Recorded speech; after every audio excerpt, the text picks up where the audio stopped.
अच्छा जी, अस्सलाम वालेकुम। आज की क्लास में हम जो पास पेपर करने जा रहे हैं बेसिकली वो है मई जून 2025। हम मई जून 2025 का को दो हिस्सों में स्प्लिट कर रहे हैं। पहले इसका क्वेश्चन वन अलग से सॉल्व कर रहे हैं, फिर नेक्स्ट क्लास में जो कि आज रात में होगी उसमें मैं आपको मई जून 2025 का बाकी के तीन क्वेश्चन जो हैं वो करा दूंगा। अभी हम स्टार्ट ले रहे हैं सर। मैं जब नेक्स्ट क्लास से स्टार्ट लूँगा तो फिर मैं उसमें ये सब चीज़ें फिलअप कर दूंगा। अभी मैं स्ट्रेट आ जाता हूँ सीधा सीधा अपने क्वेश्चन के ऊपर। सर क्वेश्चन चेक करते हैं। क्वेश्चन में देखिए क्या क्या यहाँ पे मेंशन है। लिखा हुआ है H limited financial year ends on 31 December 2025। On that date the following information was available. Non current assets included the following. Non current assets में ये सारी चीज़ें जो हैं ये मौजूद हैं। लिखा हुआ है non current assets included the following things. Motor vehicle 80,000 की कॉस्ट है। 28,400 के आपके पास प्रोविजन फॉर डेप्रीसिएशन आ गया। डेप्रीसिएशन की जो पॉलिसी है वो 20% per annum using reducing balance method है। 75% डिस्ट्रीब्यूशन कॉस्ट है। 25% एडमिनिस्ट्रेटिव एक्सपेंसेस है। फिर सर उसके बाद फर्नीचर एंड इक्विपमेंट 45,000 का है। 16,200 के प्रोविजन फॉर डेप्रीसिएशन आ जाएंगे आपके पास। 15% per annum using straight line method आपके पास आ रहा है। तो ये मेथड्स पॉलिसीज ये सारी चीज़ें गिवन है।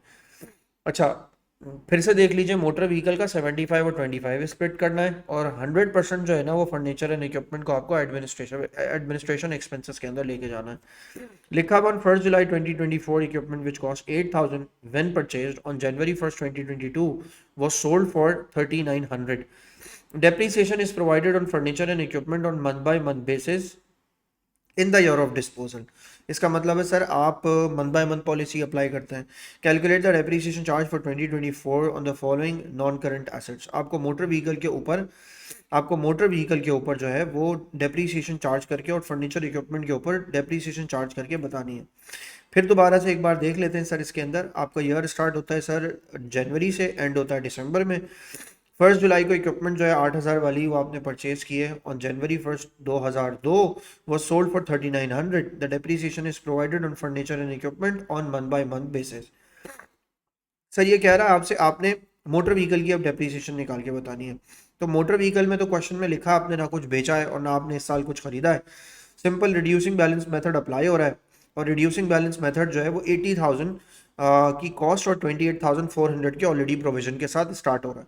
तो सर अगर हम सिंपल इसको बेसिक बेसिक बातों में बात करें तो क्वेश्चन ने बेसिकली बच्चों को थोड़ा स्लो स्टार्ट दिया कि भाई चलो पेपर जो है ना वो थोड़ा सा स्टार्ट तो करें बच्चे, कम से कम इस बात को पिकअप तो कर पाए। चलिए अब जरा इसकी बात स्टार्ट करते हैं। सर हमें इसको सॉल्व कहाँ से और किस तरह करना है। पहली बात, अब जहाँ लाइंस खिंची होती हैं उनके बाहर नहीं लिखते, आपको जहाँ स्पेस गिवन होती है उन्हीं में काम करना है। तो सर मैंने यहाँ के लिखा सर 80,000, यहाँ के मैंने मेंशन किया सर 80,000। 80,000 में से सर आप माइनस कर देंगे। इसके अंदर थोड़ा जल्दी जल्दी करते हैं काम। 28,400, 28,400 को सर आपने इसमें से ब्रैकेट में से माइनस कर दिया। मल्टीप्लाई कर दिया सर आपने इसको। इसकी परसेंटेज गिवन है सर आपके पास 25%। मैंने यहाँ से इसको मल्टीप्लाई कर दिया सर 25%। आंसर आ जाएगा मेरे पास। सर आंसर ज़रा कैलकुलेट कर लीजिए। 25 या 20%? 20%, सॉरी 25 नहीं 20%। 20% गिवन है सर। सर इसको आपने यहाँ से इसका आंसर निकाल लिया। सर आंसर आ जाए मुझे भी बताइएगा इसका आंसर क्या आ रहा है। फातिमा, फातिमा कैलकुलेट कीजिए, मैं भी कैलकुलेट करता हूँ सर इसको। सर आंसर आ रहा है इसका 10,000, 10,230। सर ये इसकी इस साल की डेप्रीसिएशन आ गई। अब आगे लिखा है फर्नीचर एंड इक्विपमेंट के ऊपर। यही आंसर 320 है सर। 10,320 सर ये इसका आंसर आ गया। उसके बाद सर क्वेश्चन में आगे बढ़ते हैं। फिर सर आपके पास फर्नीचर एंड इक्विपमेंट की बात है, मगर फर्नीचर एंड इक्विपमेंट में दो काम हुए हैं। कुछ एसेट आपने बेचे भी हैं। अच्छा, रिड्यूसिंग बैलेंस मेथड नहीं है, स्ट्रेट लाइन मेथड है। तो जो बेचा है डीआरटी के हिसाब से पहले डिस्पोजल पे काम करते हैं, पहले डिस्पोजल वाले एसेट्स पे काम करते हैं। सर जो एसेट आपने बेचा on 1 July the equipment which cost 8,000 when purchase on January 1st 2002 was sold for 3,900। Depreciation is provided on month by month basis. ठीक हो गया। सर मैं क्या करता हूँ, जिस एसेट को मैंने बेचा है उसको सबसे पहले मैं सर यहाँ लिखता हूँ कि सर डिस्पोज्ड एसेट्स को सबसे पहले काम करते हैं। Dispose assets, sir dispose assets में मैंने आके लिखा सर जो मेरी वैल्यू है वो है 8,000।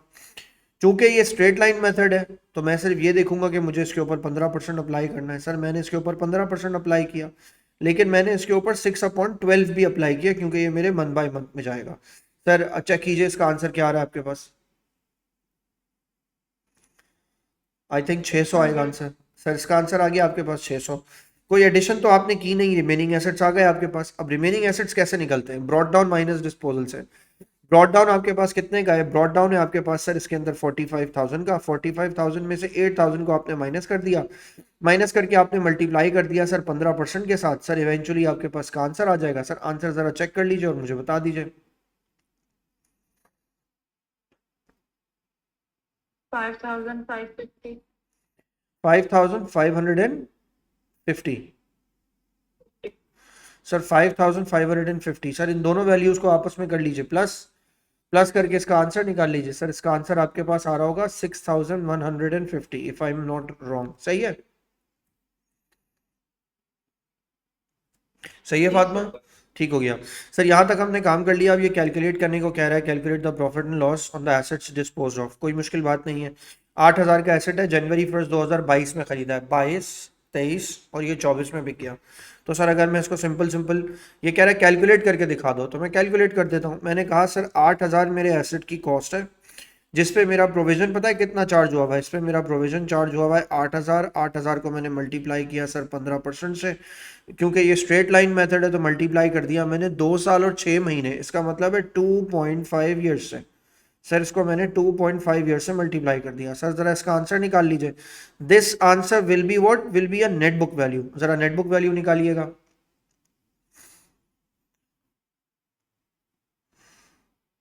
5,000। सर इसका आंसर आ गया आपके पास 5,000। सर मैंने यहाँ लिखा आंसर 5,000। अब मैंने कहा सर मैंने इसको बेचा कितने का है? सर मैंने बेचा है इसको 3,900 का। तो मैंने यहाँ लिखा सर सेलिंग प्राइस में से मैंने जब इसको माइनस किया के 5,000, तो सर मेरा आंसर यहाँ पे क्या आ गया? मेरा आंसर यहाँ पे आ गया सर लॉस। तो I have incurred loss in my business as, मैंने यहाँ लिखा कि 1100 का सर मेरे पास लॉस आ गया। राइट? जी सर। डन। अब आगे बढ़ते हैं। सर ये वाले पार्ट अगर कंप्लीट कर लिए, अब क्वेश्चन आ गया एडिशनल इन्फॉर्मेशन के साथ। The books of accounts of also included the following balances. 10% debentures हैं, एडमिनिस्ट्रेटिव एक्सपेंसेस हैं, कैरेज आउटवर्ड्स है, फिर उसके बाद कॉस्ट ऑफ सेल्स है, डिबेंचर इंटरेस्ट है, फिर उसके बाद डायरेक्टर्स रेम्यूनरेशन है, फिर डिस्ट्रीब्यूशन कॉस्ट है, फिर डिविडेंड पेड की आपके पास एक कॉस्ट है, ऑफिस वेजेस है, फिर आपके पास मार्केटिंग एक्सपेंसेस हैं, फिर आपके पास प्रॉपर्टी एट वैल्यूएशन एट जनवरी 1 2024 है, रेंटल इनकम भी आपके पास गिवन है, फिर आपके पास रेवेन्यू है, फिर आपके पास sales staff wages and salaries हैं। सर ये चीज़ें आपके पास गिवन है। सर लिखा हुआ एडिशनल इन्फॉर्मेशन के अंदर at 31 December 2024 part of the premises has been rented out since May 1st। The rental income is 2,400 every 3 months is payable in advance. लिखा हुआ the part of the premises has been rented out, आपने rent दिया हुआ है, और the rental income is 2,400 every 3 months payable in advance, पहले ही मिल जाती है आपको। ठीक हो गया सर? तो रेंटल इनकम मई 2024 से आपने रेंट पे दी हुई है जगह, और 2400 के हिसाब से आपको पैसे मिलने चाहिए। अब जरा मैं अगर आपसे एक बात कहूँ, मैं आपको बोलूँ कि 2,400 को अगर आप डिवाइड कर दें 3 से, तो आपको 1 महीने की रेंटल इनकम मिल जाएगी। जरा 1 महीने से डिवाइड कीजिए, आंसर बताइए। 800 आ रहा है। Yes sir. अब 800 को मल्टीप्लाई कीजिए, मई, जून, जुलाई, अगस्त, सितंबर, अक्टूबर, नवंबर, दिसंबर। आप इसे मल्टीप्लाई कर दीजिए कितने से? 10 के साथ। तो आपका आंसर आना चाहिए था 8,000। राइट? लिख ले, लिख ले। खुद भी थोड़ा दिमाग लगाइएगा, कोई क्वेश्चन हो तो पूछिएगा ज़रूर कि सर ये आपने क्यों किया, किस तरह किया, आप कैसे इसको कैलकुलेट कर रहे हैं। तो ये आपने ज़रा पूछना ज़रूर है, ऐसा ना हो आप बगैर पूछे ही निकल जाए आगे। सही है फातिमा? रेंटल इनकम वाली बात समझ में आई?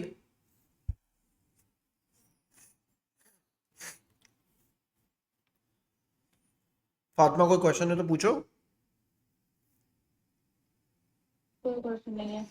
अच्छा अब मुझे मुझे एक बात बताओ, अगर मैं रेंटल इनकम इतनी बात कर रहा हूँ और मैं ये कह रहा हूँ 2,400 को आपको इसको मल्टीप्लाई करके यहाँ तक लिखना चाहिए, तो अगर 1 मई को आपको एक बार ये मिला है, तो मई, जून एंड जुलाई, ये 3 महीने का आपको एडवांस मिला होगा। फिर आपको कब कब के लिए मिला होगा? अगस्त, सितंबर एंड अक्टूबर के लिए, है ना? अगस्त, सितंबर, और फिर कब मिलेगा आपको? अक्टूबर के लिए। फिर आपको कब मिलेगा सर? नवंबर, दिसंबर और जनवरी के लिए। सर आपको ये जनवरी के लिए भी मिलेगा। आ रही है बात समझ में फातिमा?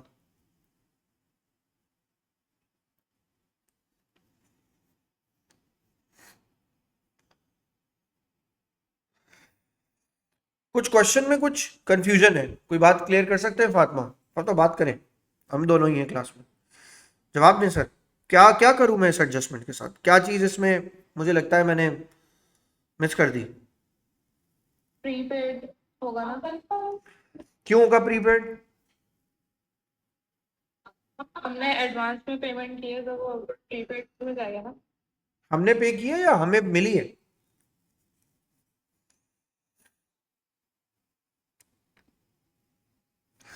मतलब मैंने ये कहा कि मैंने फर्स्ट मई से इसको रेंट आउट किया है, तो एक पेमेंट तो मुझे मई में मिल गई होगी। मई, जून और जुलाई एक साथ मिल गया होगा, ये 3 महीने के पैसे मुझे एक साथ मिल गए होंगे।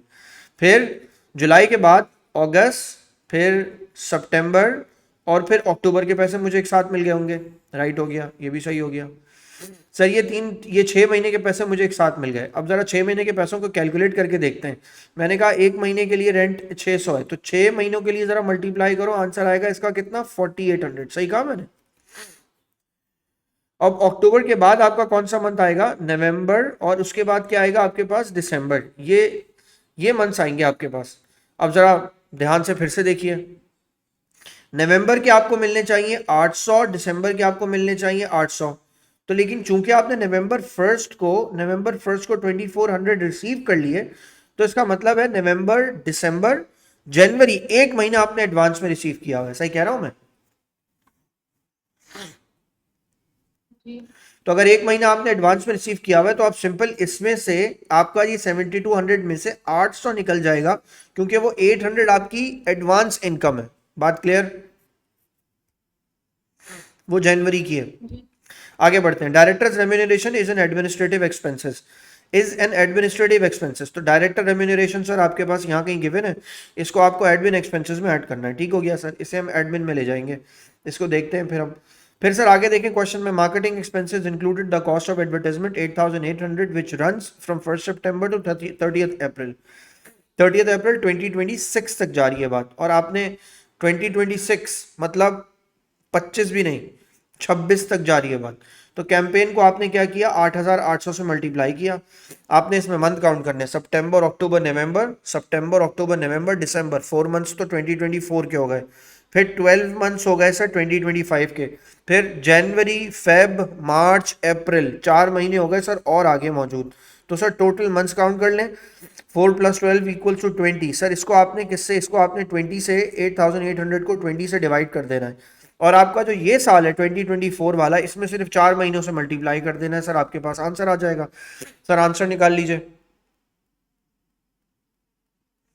8800 डिवाइडेड बाई 20, आंसर बताइए जरा।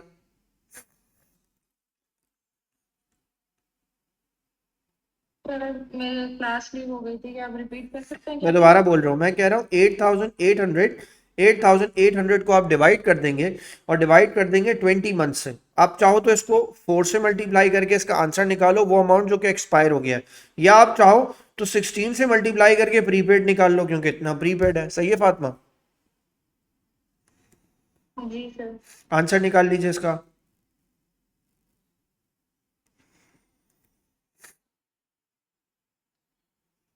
7040। 40।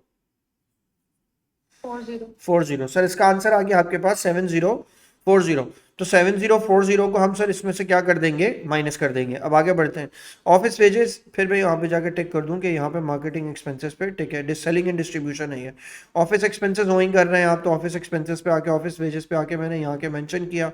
मेंशन करके मैं यहाँ पे लिखूंगा 1250 सर मुझे इसमें ऐड करना है। यहाँ से मैं कर दूंगा सर मार्केटिंग एक्सपेंस 7040 मुझे माइनस करना है, 7040 मुझे माइनस करना है। सर मैं आया sales staff wages yet to be paid to annual bonus of 2% on sales above 4,50,000। तो सेल्स की वैल्यू मेरे पास कितनी गिवन है सर? रेवेन्यू है 5,70,000। तो मैंने यहाँ लिखा सर 5,70,000, 5,70,000 में फिर देख लेता हूँ। यस, 5,70,000 में से माइनस कर देंगे 4,50,000, उसके ऊपर सर आप अप्लाई कर देंगे 2%। सर इसका आंसर भी निकाल के मुझे बताइए। 2400। सर इसका आंसर आपके पास आ रहा है इसमें 2400, तो मैंने यहाँ लिखा सर इसका आंसर आ गया आपके पास 2400। लिखा है डिबेंचर वॉज इशूड ऑन 1 अप्रैल 2024, तो डिबेंचर की वैल्यू जो आपके पास गिवन है वो है 80,000। हम यहाँ लिखेंगे आके 80,000 के ऊपर सर आपने कितना चार्ज किया, 80,000 पे आपने 10% चार्ज किया, मल्टीप्लाई बाय अप्रैल, अप्रैल मई जून जुलाई अगस्त सितंबर अक्टूबर नवंबर दिसंबर, आपने इसको मल्टीप्लाई किया 9/12 से, आंसर आ जाएगा आपके पास। आंसर बताइएगा इसका।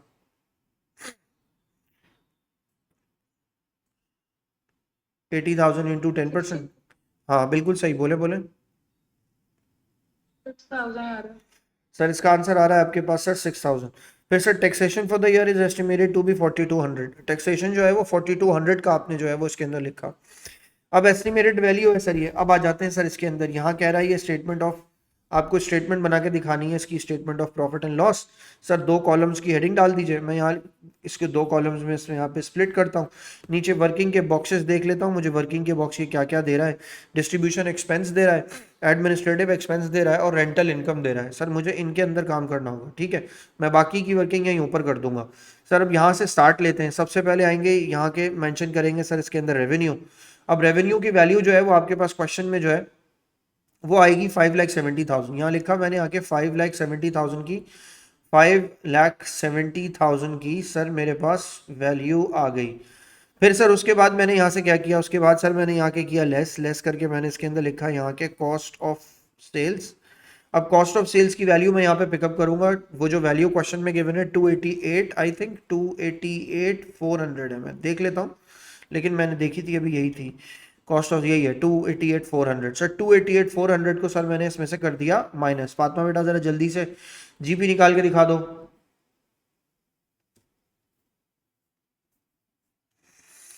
इससे आपका 281,600। सही, 1 मिनट अब बताना बेटा, दोबारा बताना। 281,600, 281,600 सर इसमें आप आके ऐड कर देंगे और आप इसके अंदर ऐड करके इसके अंदर लिखेंगे आके अदर इनकम। आप इसके अंदर ऐड करके लिखेंगे अदर इनकम। 7,200 में से आप माइनस कर देंगे 800 आपके 1 महीने का, तो आपके पास इसका आंसर आ जाएगा 6,400। ये हमने प्रीपेड को एडजस्ट कर लिया।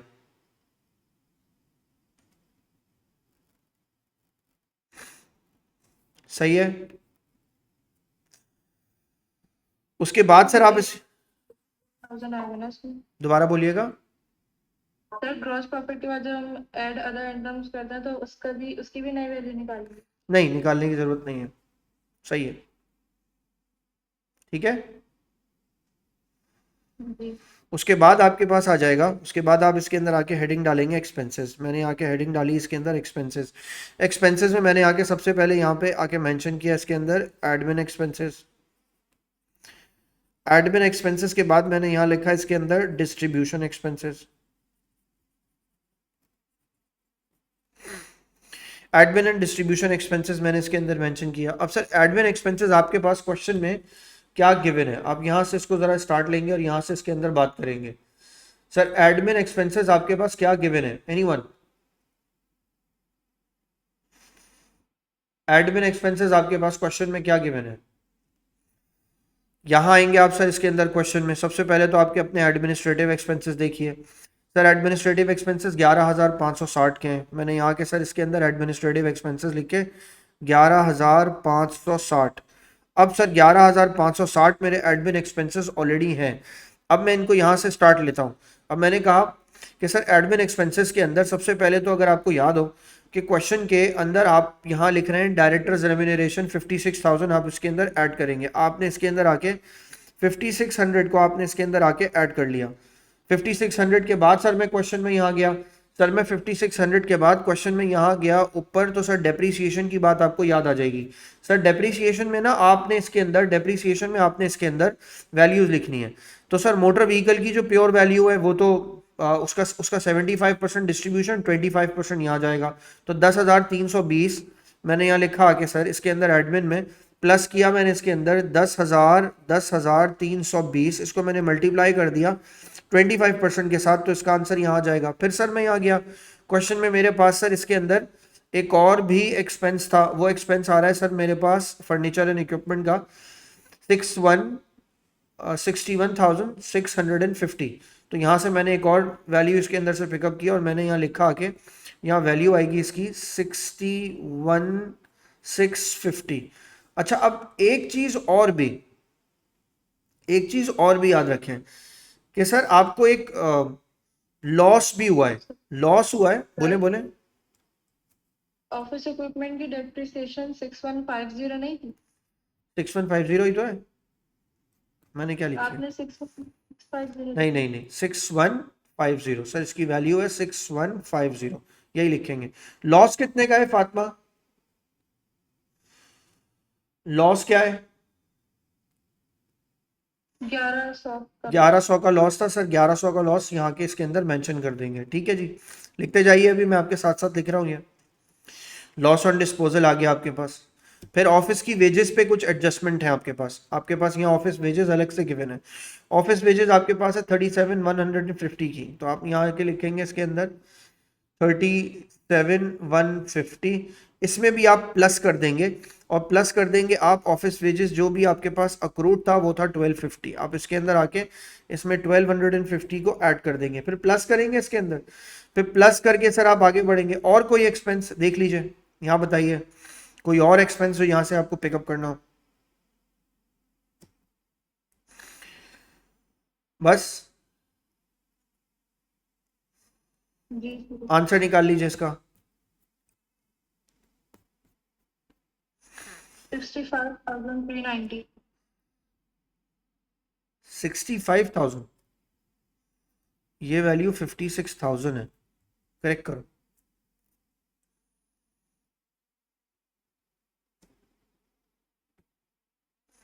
रीचेक कीजिए, आंसर निकालिए इसका आंसर चेक कीजिए क्या आ रहा है आपके पास। 115790। फिर बताइएगा। 115790। 115790 सर, इसका आंसर आ गया आपके पास 115790। अब सर क्वेश्चन में आपके पास गिवन है यहाँ पे डिस्ट्रीब्यूशन कॉस्ट। अब डिस्ट्रीब्यूशन कॉस्ट के लिए स्टार्ट करते हैं काम। सर डिस्ट्रीब्यूशन कॉस्ट आपके पास क्या आ रही है? डिस्ट्रीब्यूशन कॉस्ट है आपके पास 9800। तो मैंने यहाँ लिखा आके आपके पास डिस्ट्रीब्यूशन कॉस्ट आ गई 9800। 9800 में अब आप यहाँ से प्लस करना शुरू करेंगे। सबसे पहले आ जाते हैं सर उसी डेप्रीसिएशन को इंगेज करते हैं। पहले तो 25% ले जाते हैं डिस्ट्रीब्यूशन के अंदर। तो आपका आंसर आ रहा था 10,320। आप इसके अंदर यहाँ के लिखेंगे डेप्रीसिएशन का 10,320, इसको मल्टीप्लाई कर देंगे आप 25% के साथ, नहीं 75% के साथ, तो आपका डिस्ट्रीब्यूशन का एक्सपेंस बन जाएगा ये। फिर प्लस करेंगे आप इसके अंदर। क्वेश्चन में देखें आपके पास कैरेज की वैल्यू गिवन है, कैरेज आउटवर्ड 2700, ये लिखेंगे आप इसके अंदर। और लिख देता हूँ पहले मैं 2700 सर, मैंने यहाँ लिख दिया। फिर सर उसके बाद क्वेश्चन में यहाँ नीचे आता हूँ, debenture, director remuneration, dividend paid, office wages, marketing expenses 24,240, यहाँ लिखेंगे आप इसके अंदर प्लस 24,240, माइनस कर देंगे इसमें से आप, माइनस कर देंगे आप इसमें से जो आपने यहाँ पे एक्सपेंस 7040 किया हुआ है, तो आप इसमें से माइनस कर देंगे सर 7040। उसके बाद भी सर आगे आपके पास एक्सपेंसेस हैं, ऐसे नहीं है कि एक्सपेंस खत्म हो गए।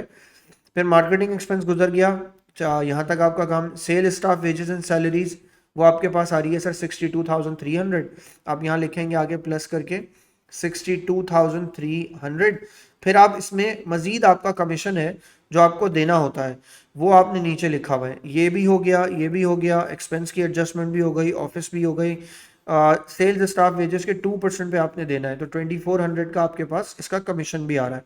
तो 2400 का कमीशन सर जाके हम इसके अंदर यहाँ पे ऐड कर देंगे। सर ऐड कर दीजिए, आंसर निकाल लीजिए इसका। ये आपके डिस्ट्रीब्यूशन एक्सपेंसेस हो गए तमाम। टोटल निकालिएगा इसका।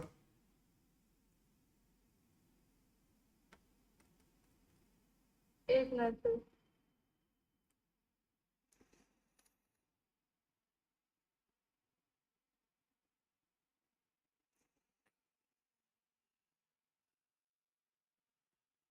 102,140, राइट। जी। जी। सर यहाँ तक इसका आंसर आ गया। अब रेंटल इनकम के लिए सर हमने जो एडजस्टमेंट की हुई थी वो ये है कि सर 7200 में से 800 को आप माइनस कर देंगे तो आपका आंसर 6400 आ जाएगा। वर्किंग करके दिखा दें, एग्जामिनर को बड़ा दिल करता है ये सब करने का। सर अब आ जाते हैं हम इसके अंदर। अब एडमिन एक्सपेंस की वैल्यू लिखते हैं 115790, यहाँ लिखेंगे 115790। डिस्ट्रीब्यूशन एक्सपेंसेस की वैल्यू आप यहाँ पे लिखेंगे आके। डिस्ट्रीब्यूशन कॉस्ट आपके पास आ रही है 102140, 102140। सर इन दोनों वैल्यूज को प्लस कर लें, प्लस करके ऑपरेटिंग एक्सपेंसेस निकाल दें। टोटल टोटल एक्सपेंसेस बताइएगा। 217930। 217930, इसको इसमें से माइनस कर देंगे सर। माइनस कर देंगे तो सर आपके पास ऑपरेटिंग प्रॉफिट निकल के आ जाएगा। सर जरा ऑपरेटिंग प्रॉफिट निकाल दीजिए।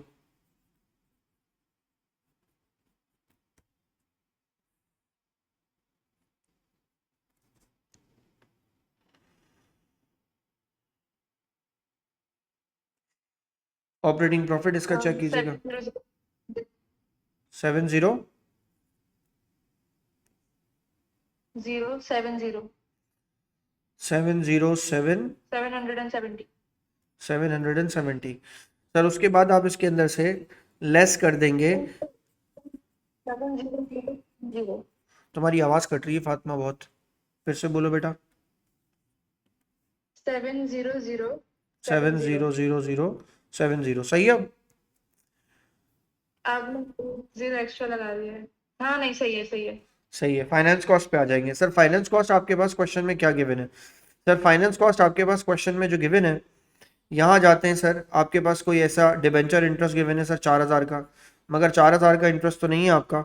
डिबेंचर इंटरेस्ट जो है ना वो आपका यहाँ लिखा हुआ था क्वेश्चन के अंदर, debenture was issued on April 1st। आपके पास टोटल डिबेंचर्स का इंटरेस्ट बनना चाहिए 6000, तो 6000 का डिबेंचर आना चाहिए आपके पास एक इंटरेस्ट। और कोई और एक्सपेंस ऐसा क्वेश्चन में नहीं मौजूद है। तो सर फाइनेंस कॉस्ट आपकी आएगी इसके अंदर 6000। तो हमने यहाँ के सर इसके अंदर मेंशन किया फाइनेंस कॉस्ट है सर हमारे पास इसमें 6000। 6000 को सर हम इसमें से क्या कर देंगे, माइनस, लेस कर देंगे सर इसके अंदर सर टैक्सेस। क्वेश्चन में अगर कोई टैक्सेस होंगे तो वो इसमें से क्या हो जाएंगे सर, माइनस। टैक्सेस हैं सर इसके अंदर 4200 के जो एस्टिमेटेड टैक्स है। सर ज़रा माइनस करके इसका एक आंसर निकालिए। आंसर क्या आएगा आपके पास? आंसर आएगा आपके पास profit for the year. Answer निकाल लीजिए। 59,870। 59,870। सर यहाँ पे आके आपका ये इनकम स्टेटमेंट वाला काम कंप्लीट हुआ। अब क्वेश्चन पढ़ते हैं जल्दी जल्दी आगे, क्वेश्चन पढ़ते हैं ताकि ये कंप्लीट हो जाए। During the year ended 31 December 2024 an issue of 40,000 ordinary shares of 0.5 each. साल के आखिरी दिन की बात हो रही है भाई, आखिरी दिन की बात, पहले दिन की बात नहीं हो रही। पिछली क्लास में भी समझाई थी मैंने बात। लिखा है, issue of 40,000 ordinary shares of 0.5 each was made at premium of 0.5. This issue was fully subscribed. On 31st December 2024, director decided to revalue property as 820. अब 820 पहले कितनी है ये भी देखनी पड़ेगी। प्रॉपर्टी की कोई पुरानी वैल्यू गिवन हो इनमें क्वेश्चन में, प्रॉपर्टी की वैल्यू है 970। अब वो 970 से वैल्यू कहाँ पे जा रही है, 970 से वो वैल्यू मूव होके हो रही है 820। मैं फिर दोबारा यहाँ लिख भी देता हूँ ताकि आपको याद रहे। 970 से वैल्यू सर 820 तक जा रही है। अब हमें ये देखना है क्या कोई हमारे पास रिवैल्यूएशन रिजर्व या कोई ऐसी चीज़ हमारे पास क्वेश्चन में गिवन है। इन बातों का भी हमें ख्याल रखना पड़ेगा। लेकिन अभी फिलहाल सिंपल क्वेश्चन है, ज़रा रिवैल्यूएशन पे आके ना इसके अंदर काम करते हैं, फिर आपको यहाँ रिवैल्यूएशन पे बात करेंगे। सर सबसे पहले तो ये कि गौर से ध्यान से एक बात को सोचिए और समझिए। 400,000 के शेयर्स आपने इशू किए 0.5 ईच के। तो अगर मैं आपसे बात करूं कि 400,000 के अगर आपने शेयर्स इशू किए साल में और 0.5 ईच के किए, तो इसका आंसर क्या बनता है? सर इसका आंसर आपके पास बनता है 200,000। सही कह रहा हूं मैं? और 400,000 को अगर आप मल्टीप्लाई कर दें किसके साथ, 0.2 के साथ, तो इसका आंसर आपके पास क्या बनता है? इसका आंसर आपके पास बनता है 80,000। एम आई राइट, रॉन्ग? चेक कर लीजिए। सही है? मेरे पास कैलकुलेटर नहीं है, मैंने जल्दी जल्दी किया है। सही है जी सर। सर अगर ये सही है तो इसका मतलब है आपने 2 लाख के शेयर्स इशू किए और 80,000 का आपने प्रीमियम जनरेट किया। सर तो 75,000 में से 2 लाख को अगर आप माइनस कर देना तो आपका आंसर जो बनता है वो बनता है 5,25,000। बेटा रिवर्स हुआ है तो मैंने माइनस किया। एक 20 में से 80 को माइनस कर दिया तो सर आपका आंसर क्या बन गया? आपका आंसर बन गया 40,000। इसके अलावा कुछ नहीं हुआ। डिविडेंड्स आपने साल में कहाँ पे किए? सर यहाँ तो नहीं लिखी हुई इन्फॉर्मेशन, यहाँ लिखी हुई है डिविडेंड्स पेड 22,500। तो मैंने यहाँ से सर डिविडेंड पेड उठाया और यहाँ जाके रखा सर इसके अंदर रिटेन अर्निंग में से 22,500 को सर मैंने माइनस कर दिया। तो सर ये वैल्यूज भी यहाँ के फिक्स हो गई। टोटल तो करेंगे ही करेंगे, यहाँ माइनस करेंगे, यहाँ लिखेंगे 22,500 और 2,80,000 को सर यहाँ पे क्या कर देंगे, 2,80,000 को यहाँ पे ऐड कर देंगे। ये भी हो गया। ये है थोड़ा ट्विस्टेड काम, इसी के लिए ये क्वेश्चन मैं आपको करा रहा हूँ। सर ये है revaluation of property. Sir revaluation of property के मामले में क्या करेंगे बेटा, रीवैल्यूएशन ऑफ प्रॉपर्टी आपके पास जो है ना वो डिफरेंस से आएगी। 970 माइनस 820, इसका जरा डिफरेंस लीजिए। 150,000। 1,50,000। सर 1,50,000 की आपकी जो प्रॉपर्टी है ना उसको हम रीवैल्यू करके ये आंसर ला रहे हैं। सर जरा जरा थोड़ा वर्कआउट करके ना मेरी बात को सुने और समझें। यहाँ आ गया मेरे पास 150। अब 150 तो डाउनवर्ड्स है, प्रॉब्लम ये है सारा। 150 रीवैल्यूएशन तो है मगर डाउनवर्ड्स, अपवर्ड्स नहीं है। क्वेश्चन में चेक करें, जब डाउनवर्ड्स है ना, हाँ पूछे पूछे। चेक करें, इसको फिर हम दूसरे रिजर्व्स में से एडजस्ट करेंगे। हाँ पहले तो लेकिन हमें रिजर्व देखना है कि हमारा रिजर्व का है। सर देखें यहाँ ना ट्रायल बैलेंस में रिजर्व नहीं है, मेंशन नहीं है। लेकिन अब यहाँ जरा देखिए हुआ क्या। हुआ ये कि रीवैल्यूएशन रिजर्व यहाँ है, क्वेश्चन में है 95,000 का रीवैल्यूएशन रिजर्व ऑलरेडी है। जितना रिजर्व ऑलरेडी है उससे तो आप नीचे जा नहीं सकते। तो 150 में से 95 का तो ऑलरेडी रिजर्व है। क्या मतलब सर, आप 95,000 को तो इसमें से माइनस करेंगे। अब 150 और 95 का डिफरेंस लीजिए। मैंने कहा 1,50,000 और 95,000 का सर जरा डिफरेंस लीजिए। आंसर चेक कीजिए, आपके पास 150 और 95,000 में से क्या आता है, वो आता है सर आपके पास 55,000। सर जरा 55,000 का डिफरेंस ले लीजिए।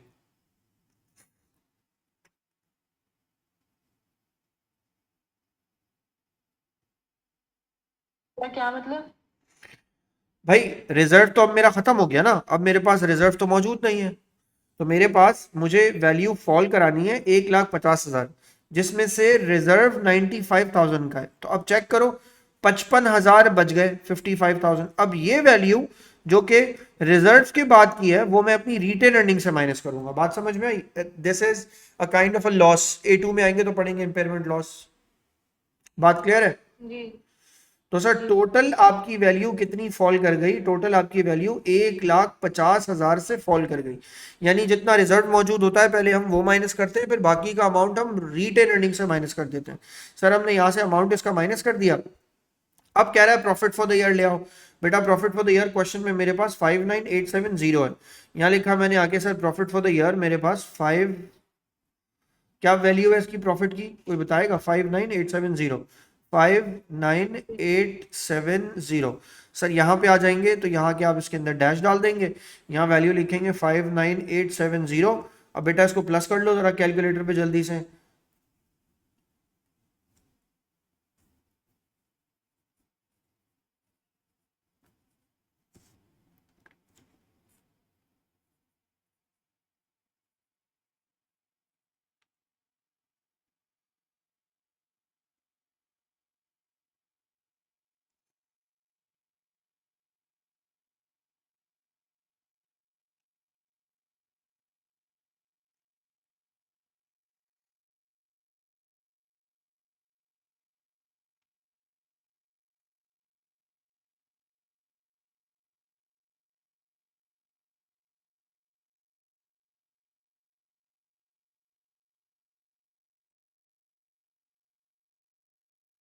डन? जी सर।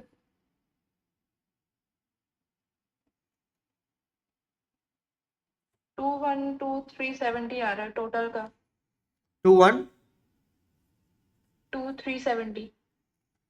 2,370 और टॉप का सबसे पहले तो आसान लग रहा है मुझे 772,700, 772,700 चेक करो, यही है? एक मिनट। आई थिंक यही है।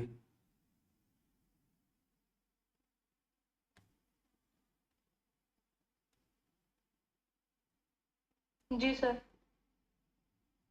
डन? सर अब आपने चले जाना है लास्ट पार्ट पे। सर लिखा हुआ है there are plans to expand the business with the required additional finances, the directors are considering two options. Option A, make a right issue of 1,50,000 ordinary shares of 0.5 each at a premium of 0.2। आप 1 लाख 1.5 लाख के shares और 8% debenture के साथ आप चले जाएं जिसमें 1,05,000, तो सर 1,05,000 का जरा 8% निकालिएगा, आंसर बताइए।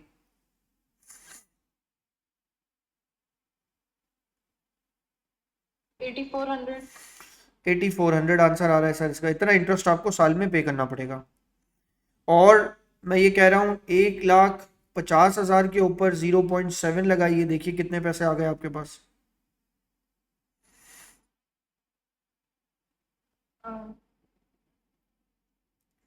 1 लाख, नहीं, 105,000। 105, दोनों से अमाउंट सेम जनरेट हो रहा है, यानी अमाउंट सेम जनरेट हो रहा है दोनों से, इसको आप ये रिटर्न दे रहे हैं, ठीक है। और अगर आप इस क्वेश्चन को पढ़ें, लिखा advise the director which option they should choose, which option they should choose, justify both the advantages and disadvantages of each option. दोनों के फायदे या नुकसानात को, दोनों के फायदों को बात करनी है। सर मैं जरा आपसे पूरा पूरा आंसर नहीं लिखवाता, लेकिन ऐसा आंसर लिखवाता हूँ जो आपके बाकी आंसर में भी हेल्प कर जाए। सर ऑप्शन ए का एडवांटेज बताऊं सबसे पहले। सर अगर आप किसी से पैसे नहीं लेते, शेयर इशू करके पैसे लेते हैं, तो मैंने क्या वर्ड यूज किया, किसी से पैसे नहीं लेते, शेयर होल्डर बना देते हैं, यह आपकी परमानेंट सोर्स ऑफ फाइनेंस है, आपको किसी को पैसे वापस नहीं करने पे, यह आपका परमानेंट सोर्स ऑफ फाइनेंस है, permanent source of finance. Repayment नहीं है इसके अंदर कोई। सर ये विल नॉट अफेक्ट प्रॉफिट, इससे आपके प्रॉफिट पे कोई फर्क नहीं पड़ेगा, प्रॉफिट आपका जैसा है वैसे ही रहेगा, बिल्कुल एज इट इज। फिर डिविडेंड्स आप इनको देंगे, डिविडेंड्स आर लाइक डिस्क्रिशन पे, डिस्क्रिशनल, मर्जी से देते हो। अगर आप डायरेक्टर हैं तो आपकी मर्जी होगी कि आप उस, आपके ऊपर डिस्क्रिशनरी जो है ना, वो आपके ऊपर कोई ऑब्लिगेशन ऐसी नहीं है कि आपको इतना ही डिविडेंड देना, आपकी मर्जी आप जितना डिविडेंड दें। तो अगर 7 मार्क्स का क्वेश्चन है, ऑप्शन ए के एडवांटेजेस की बात हो रही है, तो बस मैक्सिमम 3 लिखें, एडवांटेजेस बहुत हैं। अगर 3 एडवांटेजेस लिख दिए तो 3 इनके डिसएडवांटेजेस भी लिखें। सर डिसएडवांटेजेस क्या है इसके? कंट्रोल वगैरह। बिल्कुल सर, ये आप इसका पहला डिसएडवांटेज लिख सकते हैं, could lose the control, could lose, could, मैंने लिखा कुड लूज द कंट्रोल, आप यहाँ के लिखेंगे, या बल्कि सही वर्ड यूज करूं, लॉस ऑफ कंट्रोल। नंबर 2, कोई और बात बताएं, कोई और डिसएडवांटेजेस, कोई और डिसएडवांटेज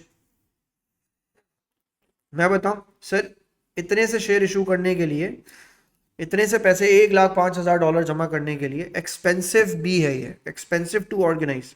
अब इतने लोगों को आपको एजीएम में खाना भी खिलाना पड़ेगा, इतने लोगों को आपको चाय भी पिलानी पड़ेगी, इतने लोगों को प्रोस्पेक्टस भी भेजने पड़ेंगे, शेयर इशू की आपको मार्केटिंग भी करनी पड़ेगी, लीगल प्रॉब्लम्स भी हैं उसके साथ, वो सब आप बेयर करेंगे, ये भी होगा।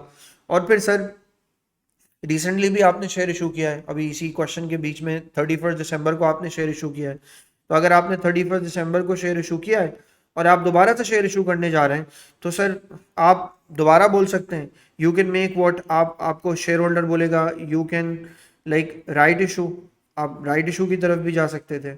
शेयर होल्डर बोलेगा भाई आपने हमारे आते ही दोबारा शेयर इशू कर दिया, अब कंपनी है तो ऐसा लगेगा वीक कंपनी है, इसकी पोजीशन अच्छी नहीं है, यू कैन राइट इशू, आप राइट इशू की तरफ भी जा सकते हैं। आप 3 एडवांटेजेस 3 डिसएडवांटेजेस लिखेंगे, बस आपका काम यहाँ तक हो जाएगा। सर उसके बाद आएंगे आप ऑप्शन बी के ऊपर, ऑप्शन बी के कुछ फायदे और कुछ नुकसान। ऑप्शन बी का सबसे बड़ा फायदा, पहली बात तो ऑप्शन बी के साथ ये है, no impact on, no impact on ownership, ownership control, ownership में कोई भी फर्क नहीं पड़ रहा। फिर सर नो इम्पैक्ट,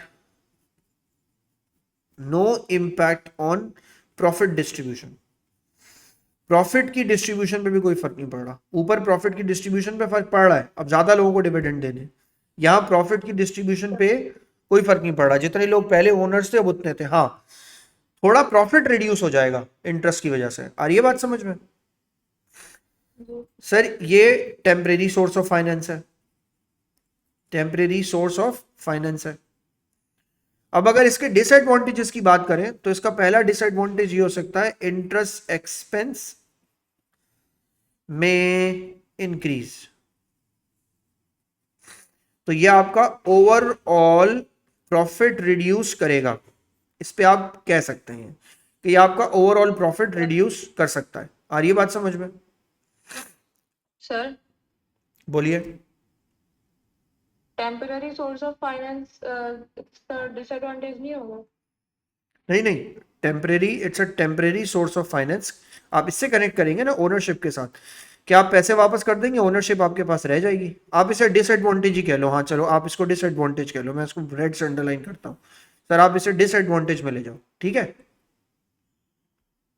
और सर प्रॉफिट डिस्ट्रीब्यूशन वाला भी समझाने, क्योंकि डिबेंचर से प्रॉफिट तो कम होगा ना हमारा।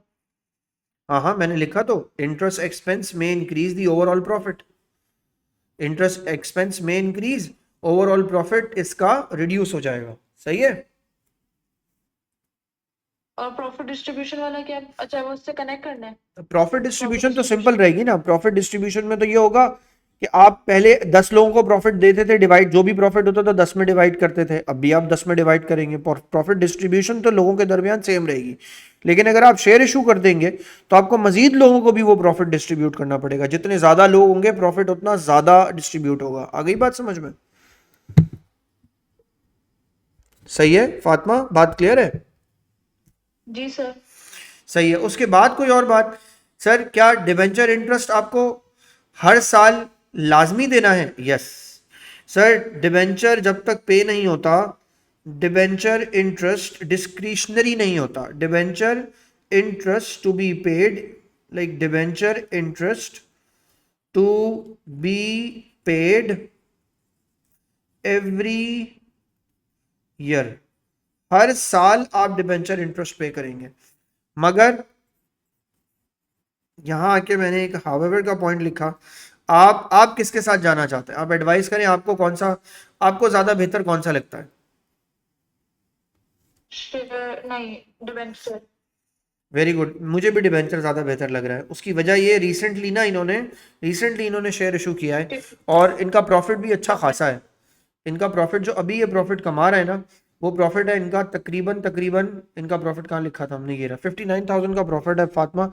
2-3 सालों के लिए डिबेंचर लेके 5 सालों के लिए, 10 सालों के लिए वापस कर देंगे। 59,870 जो है, उसमें से 8,400 निकालना कोई मुश्किल बात नहीं है। और नया पैसा जब आप बिजनेस में लगाएंगे तो हो सकता है आपको बिजनेस की मजीद एक्सपेंशन भी मिल जाए। आ रही है बात समझ में फातिमा?